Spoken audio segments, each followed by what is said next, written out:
Hello, hello, hello guys, mga igan, mga best friend, mga bossing.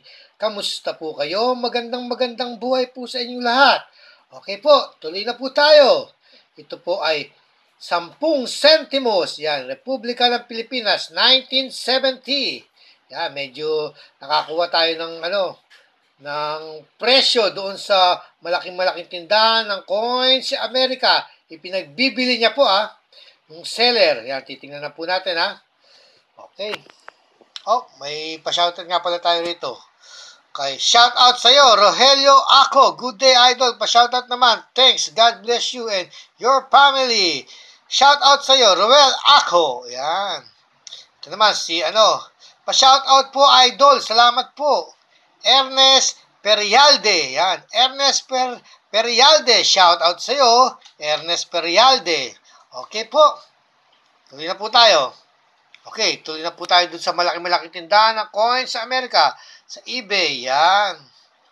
Ang eBay, kanya pong coins. Ito yung coins na kanya pinagbibili, 1970. Ayan, 1970, 10 centavos, 10 centimos. Philippine coin, 500 pesos. Plus shipping, 100 pesos. Medyo parang mataas ang benta niya sa dito sa 10 pesos, 10 centavos na to Pero siya ang magdidesisyon talaga niyan. Bagay, yung ibang gustong bumili, lumang-luma talaga. Lumang-luma, tapos medyo mahal. Alam mo naman mga pera ng matatapang ang pera ng mga foreigner. Dollar Ayan, titingnan pa natin isa bang niya. Titingnan natin kung sino seller, yan Naayo, 1970, yung likuran ng coins. Ayan. 1970. Titingnan naman natin kung sino ang seller. 500 pesos, no? Ang seller ay si Judson BC.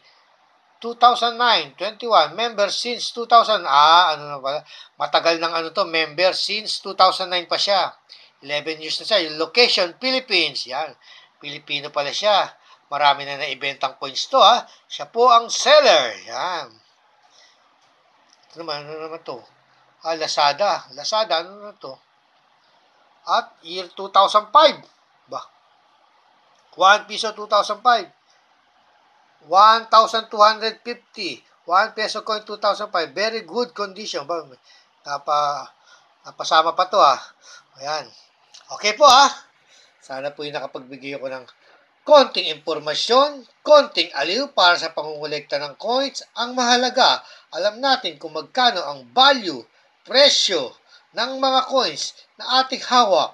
Hanggang sa muli, lagi po nating tatandaan, ang mga barya ay bahagi ng kasaysayan at tayo po ay bahagi ng kasaysayan ng Pilipinas.